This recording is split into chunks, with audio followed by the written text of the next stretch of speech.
La valvulopatía aórtica es la valvulopatía que cada vez es más frecuente, la de tipo degenerativo. Válvula aórtica normal. Etiología de estenosis mitral, un problema para la apertura de la válvula aórtica. Reumática, habitualmente acompañada de enfermedad mitral. Valvulopatía congénita, habitualmente bivalva. Algunos otros problemas congénitos. Menores de 30 años, habitualmente congénito, entre 30 a 70 años reumática y bicúspide, y mayores de 70 años degenerativa, que se asocia a ateroesclerosis, que es la valvulopatía más frecuente en Occidente y en nuestro país. En este caso tenemos la valvulopatía congénita, que puede ser bicúspide, la más común, o algunos otros tipos. Valvulopatía reumática, donde vemos que la válvula aórtica están pegadas sus valvas.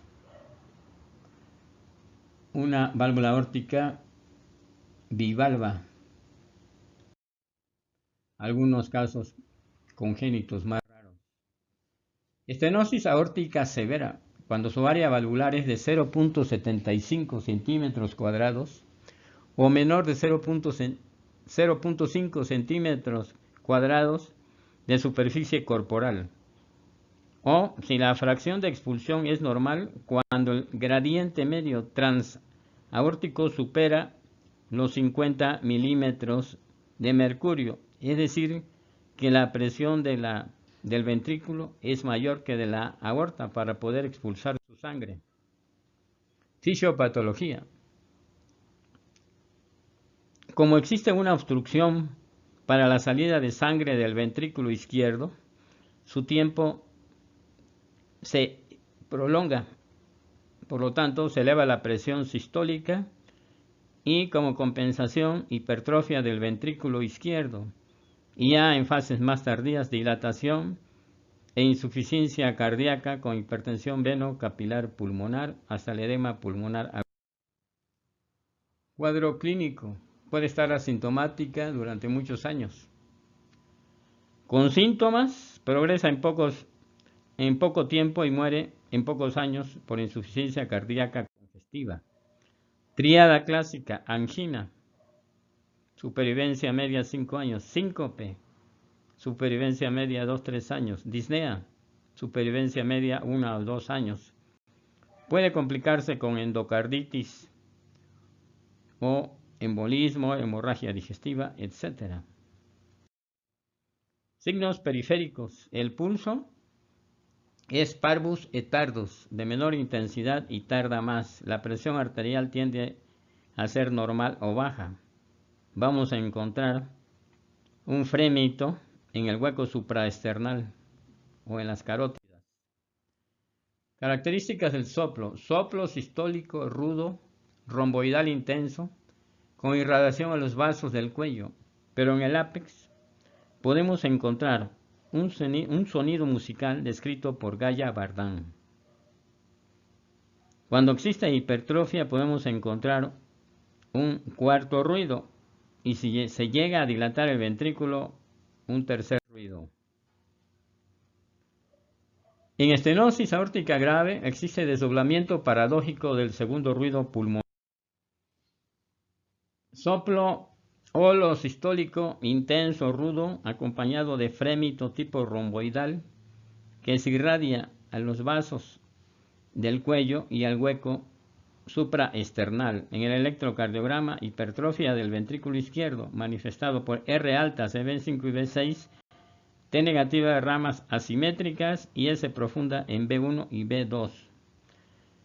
Radiográficamente, si no hay complicaciones, no existe cardiomegalia. En el electrocardiograma, eje eléctrico puede estar normal o desviado a la izquierda, crecimiento del ventrículo izquierdo por sobrecarga sistólica y también puede haber crecimiento de aurícula izquierda o bloqueo de la rama izquierda del haz de His. Como en este electrocardiograma, ver la imagen clásica de hipertrofia en B6. RX de tórax, corazón de tamaño normal o silueta redondeada por la hipertrofia concéntrica del ventrículo izquierdo y aorta desenrollada. Hipertensión venocapilar pulmonar y datos de insuficiencia cardíaca izquierda de tipo diastólico inicialmente. En esta vemos una radiografía con cardiomegalia expresa del ventrículo izquierdo por dilatación del mismo. Esta sí es una imagen clásica de estenosis aórtica. Vemos que la aorta está enlongada, no hay cardiomegalia, pero hemos redondeado el perfil del ventrículo izquierdo. Una aorta bicúspide congénita en un ecocardiograma. El flujo para determinar el grado. Conclusión: soplo holosistólico, intenso, rudo, de tipo romboidal que se irradia a los vasos del cuello. Hipertrofia del ventrículo izquierdo. Su triada clásica: disnea, angina y síncope. El tratamiento: sintomáticos, mientras espera cirugía con dieta hiposódica moderada, digoxina contraindicada, no existe. Diuréticos con precaución, ya que pueden disminuir el gasto cardíaco cuando hay retención hídrica. Vasodilatadores no indicados. Profilaxis contra endocarditis bacteriana. Ligera vigilancia periódica.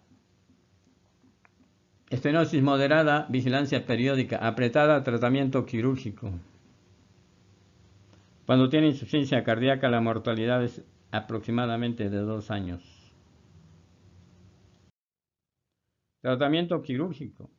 En niños, siempre que sea severa, valvuloplastía con balón o cirugía de Ross, es decir, recambio de la válvula aórtica por la propia válvula pulmonar y autoinjerto en la pulmonar.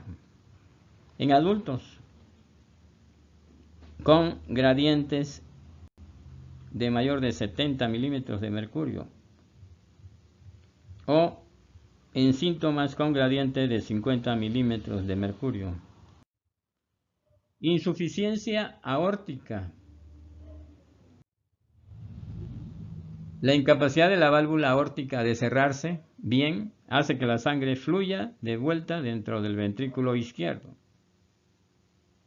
Es decir, es un soplo diastólico, ya que no coaptan en forma adecuada las valvas aórticas, entonces se regresa a la sangre durante la diástole, dando un soplo diastólico. Etiología: reumática, habitualmente acompañada de valvulopatía mitral. Congénita, aorta bicúspide, la más común. Asociada: artritis reumatoide, espondilitis anquilosante, síndrome de Reiter. Aguda, si hay endocarditis bacteriana, de tipo funcional, como la ortitis sifilítica. Síndrome de Marfan, el cual la alteración más frecuente es dilatación de la raíz de la aorta, lo que llamamos anulectasia aórtica. Otras complicaciones como disección aguda de aorta y degeneración mixomatosa de la válvula mitral. Fisiopatología: regurgitación aórtica, por lo tanto hay una sobrecarga diastólica del ventrículo izquierdo y con el tiempo dará síntomas de insuficiencia cardíaca. Cuando es aguda, evoluciona a edema pulmonar agudo. Asintomática por largo tiempo, ya que la dilatación diastólica del ventrículo izquierdo conserva el gasto cardíaco, pero cuando baja es indicación inmediata de cirugía, si no pasará el tiempo de operarse. Insuficiencia aórtica severa cuando la fracción regurgitante es mayor del 50%. Como el pulso es bisferiens, las arterias adquieren como un movimiento de danza, como fue descrito por Corrigan a nivel de las arterias carotidias. Con cada latido cardíaco, cuando esto es severo, existe movimiento de la cabeza, signo de Muset, la úvula, signo de Müller, signo de Quincke, latido en los lechos subunguiales. Y algunos otros. También tenemos el latido esplénico, el latido hepático, etc. La exploración física, apex desplazado por debajo del quinto espacio intercostal izquierdo, es decir, crecimiento del ventrículo izquierdo por sobrecarga diastólica. Es un soplo diastólico en foco aórtico accesorio, suave, aspirativo, que se irradia al ápex. El foco aórtico se ausculta mejor en expiración y con el paciente sentado e inclinado hacia adelante.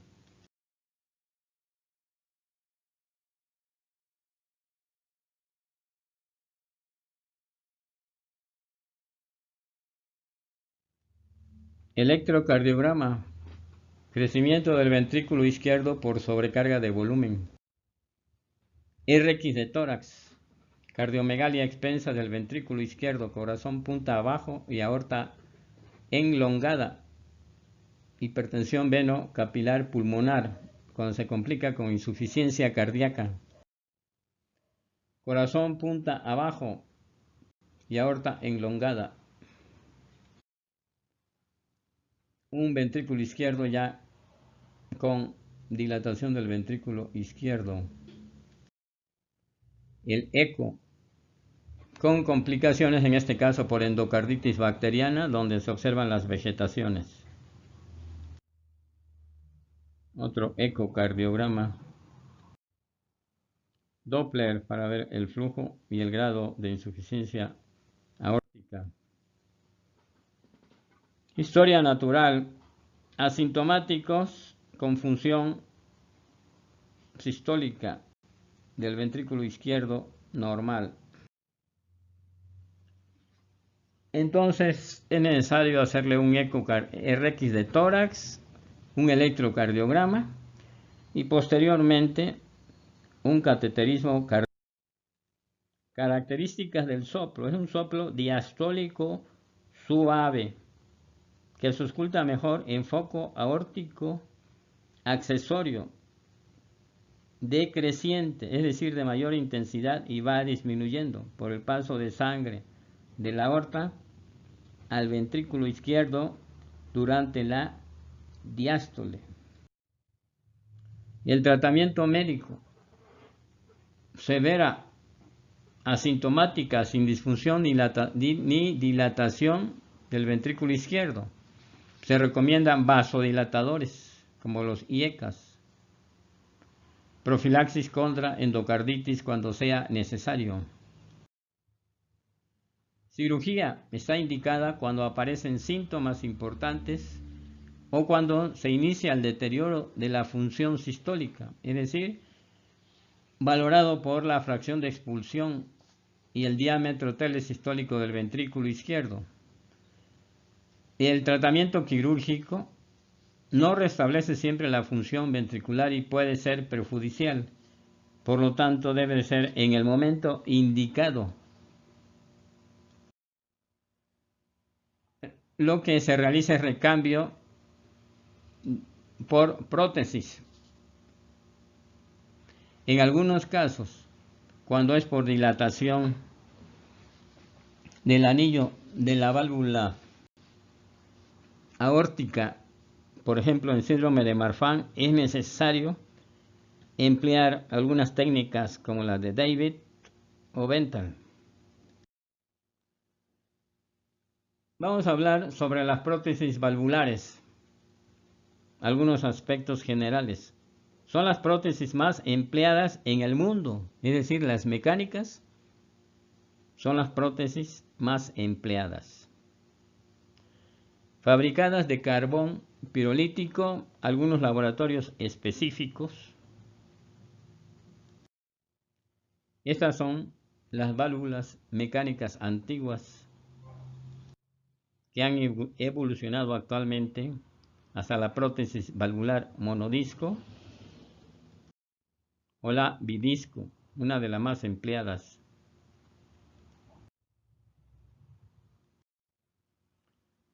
En relación a las prótesis biológicas, puede usarse, como ya comentamos, en la estenosis aórtica congénita, técnica de Ross, heteroinjertos criopreservadas o creadas por algunos laboratorios en animales específicos, como la de Hancock Edwards.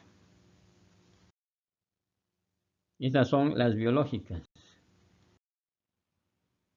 Y de segunda generación. ¿Qué ventajas hay en usar una válvula biológica o una mecánica? Las biológicas, tasa reducida de tromboembolismo, no es necesario anticoagular de por vida. En pacientes de más de 65 años, para la aórtica y 70 años para la mitral, hay que individualizar cada caso. Inconvenientes, duración limitada. El 50% habitualmente debe recambiarse a los 15 años. Ventajas de las prótesis mecánicas, duración ilimitada. Inconvenientes, anticoagulación permanente, manteniendo el INR entre 2.5 a 3.5. Prótesis valvulares, indicaciones. Salvo contraindicaciones para anticoagular o edad muy avanzada, se prefieren las prótesis mecánicas, pues su duración es prácticamente ilimitada. Las prótesis valvulares pueden complicarse, sí, con endocarditis, trombosis, sobre todo si se deja de emplear los anticoagulantes. Actualmente la hemólisis no se considera un problema grave, es muy leve. Y ahora tenemos algunas preguntas que ustedes tienen que contestar para valorar el grado de conocimiento adquirido en este tema. Valoras tu conocimiento sobre estenosis e insuficiencia aórtica.